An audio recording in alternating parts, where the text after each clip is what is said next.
പോരാ, നല്ല മൂർച്ചയുണ്ട്. ഒറ്റ വീശിന് കഴുത്തേറ്റ് പോണം. ആവോ അന്റേടാ, നമ്മളൊക്കെ വെറും മറ്റേതാക്കിട്ട് അവൻ പിന്നെയും കളിക്കാണ്. ജോസേട്ടന്റെ വെപ്പാട്ടിന്റെ മോളെ അവൻ കെട്ടാൻ പോണ്. ആര്? ഏത് മാധവൻ?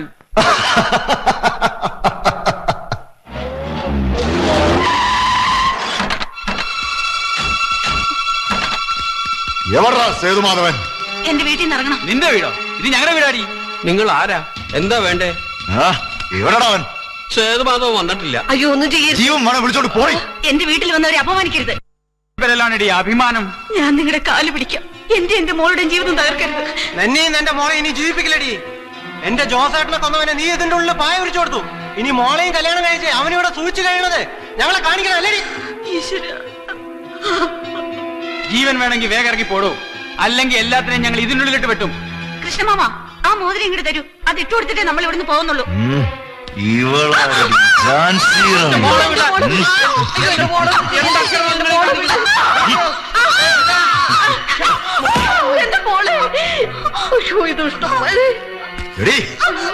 കാണിച്ച ഉടുതുടില്ലാതെ പോകുന്നു. ഈരിക്കാടന്മാർ വരെ ഊച്ചാളികളൊന്നുമല്ല. അവനെ ഞങ്ങൾ അവിടെ വന്നിട്ടും പറഞ്ഞേക്കെ. വാ മോളെ, നമുക്ക് പോവാം.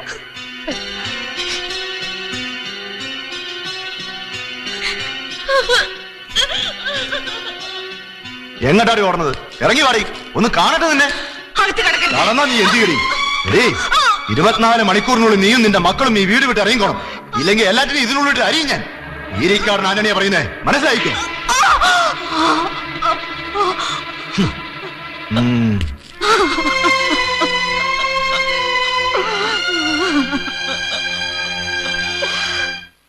ഞാൻ കരുതി നിങ്ങൾ വരുമ്പോ രാത്രിയാവുന്നു. അവർക്ക് സന്തോഷായോ? എന്താ ഏട്ടനൊന്നും മിണ്ടാത്തെ? നടന്നില്ല അമ്മോ. ജീവനും കൊണ്ട് രക്ഷപ്പെട്ടു എന്ന് പറഞ്ഞാ മതിയല്ലോ. ലതയുടെ ചുണ്ട് കണ്ടോ? എന്താ ഉണ്ടായെന്നൊന്ന് തെളിച്ചു പറയൂ ഏട്ടാ. ഒന്നും പറയണ്ട എന്റെ അമ്മു. രാക്ഷസന്മാരെ പോലെ ഒരു 3-4 കൂടെ വന്നു കയറി. അവരെന്തൊക്കെയാ പറഞ്ഞേ, എന്തൊക്കെയാ ചെയ്തേ, എനിക്കൊന്നും അറിയാൻ പാടില്ല. ഏതായാലും നമുക്ക് ഈ ബന്ധം വേണ്ട.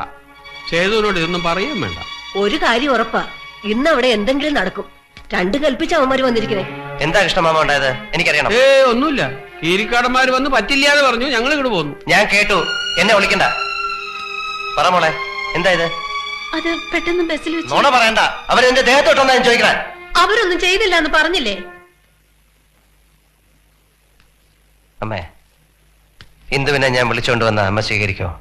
ഇല്ല, ഇങ്ങനെയുള്ള പെൺകുട്ടികളെ ഒന്നും ഈ വീട്ടിൽ കയറ്റാൻ ഞാൻ സമ്മതിക്കില്ല. ശരി, വേണ്ടമ്മേ. പക്ഷെ ഞാൻ അവളെ ഇന്നിവിടെ വിളിച്ചോണ്ട് വന്നിരിക്കും. സേതു, എടുത്തു ചാടി ഒന്നും ചെയ്യണ്ട, നമുക്ക് ആലോചിക്കാം. എനിക്ക് ആലോചിക്കാനൊന്നുമില്ല. മോനെ, നിന്നെ ഞാൻ വിടില്ല. എന്നെ തടയരുത്, എനിക്ക് പോണം. ഏട്ടൻ അങ്ങോട്ട് പോകണ്ട, അവര് കൊല്ലും. കൊല്ലേ? അതിന് കഴുത്ത് നീട്ടി കൊടുക്കണം. മോളെ, പഴയ സേതുവൻ നല്ലത്. കൊന്ന അറപ്പ് മാറിയവനാണ്. കൊണ്ടും കൊടുത്തും പഠിച്ചുകൊണ്ട് ഒരുത്തരം എന്നെ തൊടില്ല. ഇല്ല, ഞാൻ സമ്മതിക്കില്ല. നീ പോകരുത് മോനെ. ഇനി നീ കൊല്ലാൻ പോവാണോ? അല്ല, ഇന്ന് സേതു ജീവിക്കാനാണ് ശ്രമിക്കുന്നത്, മരിക്കാനും കൊല്ലാനും അല്ല. എന്നെ രക്ഷിച്ചതാണ് ആ പെൺകുട്ടി. അവളെ രക്ഷിക്കാനുള്ള ബാധ്യത എനിക്കില്ലേ കൃഷ്ണമാമ? അമ്മ സമാധാനമായിട്ടിരിക്കെ, ഞാൻ തിരിച്ചു വരും.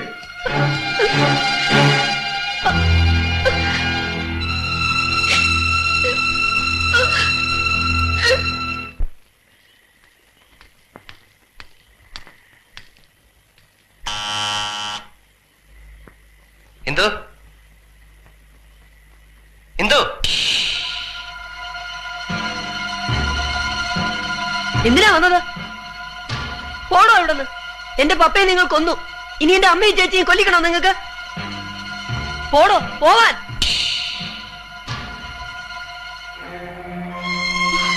ഇന്ദു, ഞാനാണ്. വേണ്ട, ഇവിടെ നിൽക്കണ്ട, തിരിച്ചു പോ. വാതിൽ തുറക്ക്. ഇയാളൂടെ വരണ്ട, എനിക്കിഷ്ടമല്ല. വിനു, അകത്ത് പോ. അകത്ത് പോടാ. അമ്മ പറയുന്ന കേക്ക്. നിങ്ങൾ ഇവിടെ നിൽക്കണ്ട, വേഗം പൊയ്ക്കോളൂ. അപകടമാണ്. അവര് പല പ്രാവശ്യം ഇവിടെ വരുന്നു. നിങ്ങൾ ഇവിടെ വരുമെന്ന് അവർക്കറിയാം. നിങ്ങളെ കണ്ടാൽ അവര് കൊല്ലും. സാരമില്ല, പക്ഷെ ഞാൻ പോകില്ല. പോകുന്നെങ്കിൽ ഇന്ദുവിനെ കൂട്ടിയേ ഞാൻ പോകും.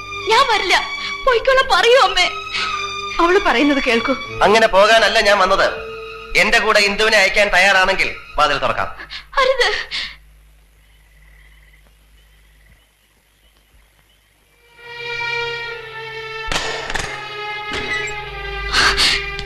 അമ്മ വാതിൽ തുറന്നു കൊടുത്തത്? അവരറിഞ്ഞെത്തുന്നതിന് മുൻപ് എന്റെ മോള് രക്ഷപ്പെട്ടോളൂ. ഇല്ല, അമ്മ ഒറ്റയ്ക്കാക്കി ഞാൻ പോവില്ല. അമ്മയ്ക്ക് ഇവിടെ പിടിച്ചു നിന്നേ പറ്റൂ. ഈ മണ്ണ് ഞാൻ വിട്ടുകൊടുക്കില്ല. അമ്മയെ ഓർത്ത് നീ ദുഃഖിക്കണ്ട. നീ പോകൂ. ഞാൻ പോവില്ല, ഞാൻ പോവില്ല. ഞാൻ പറയുന്നത് കേൾക്കണം. ഇപ്പൊ നമ്മൾ ഒരുമിച്ച് പോകുന്നു. ഈ മണ്ണ് ഉപേക്ഷിച്ചിട്ടല്ല പോകുന്നത്. ഇത് നിങ്ങൾക്ക് അവകാശപ്പെട്ടതാണ്. നമ്മൾ തിരിച്ചു വരും.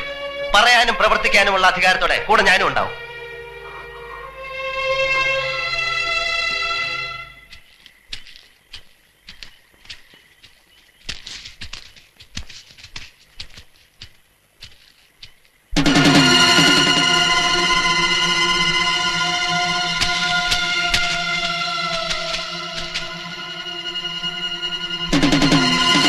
അടുക്കരുത്.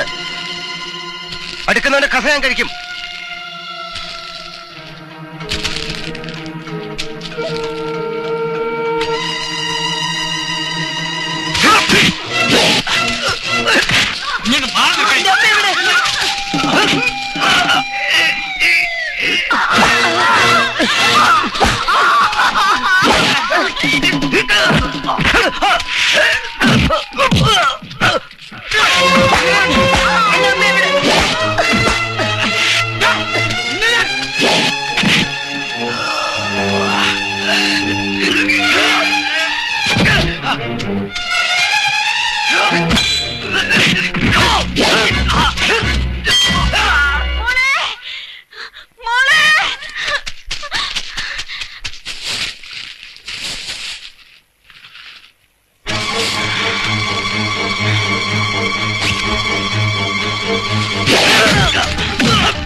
ഇന്ദു,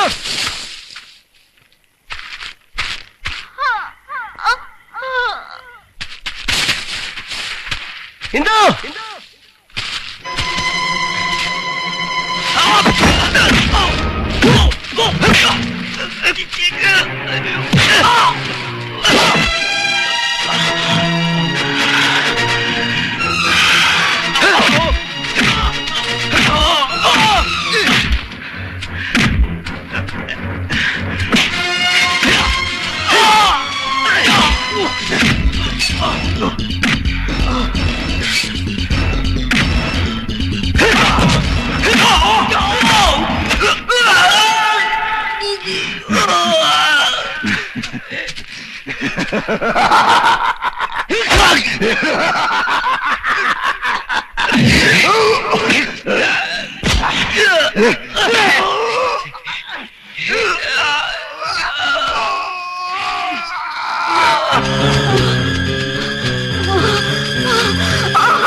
ആരും അറിയണ്ട.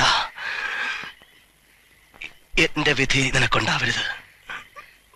ഒരു സേതുമാധവന്റെ വിധി.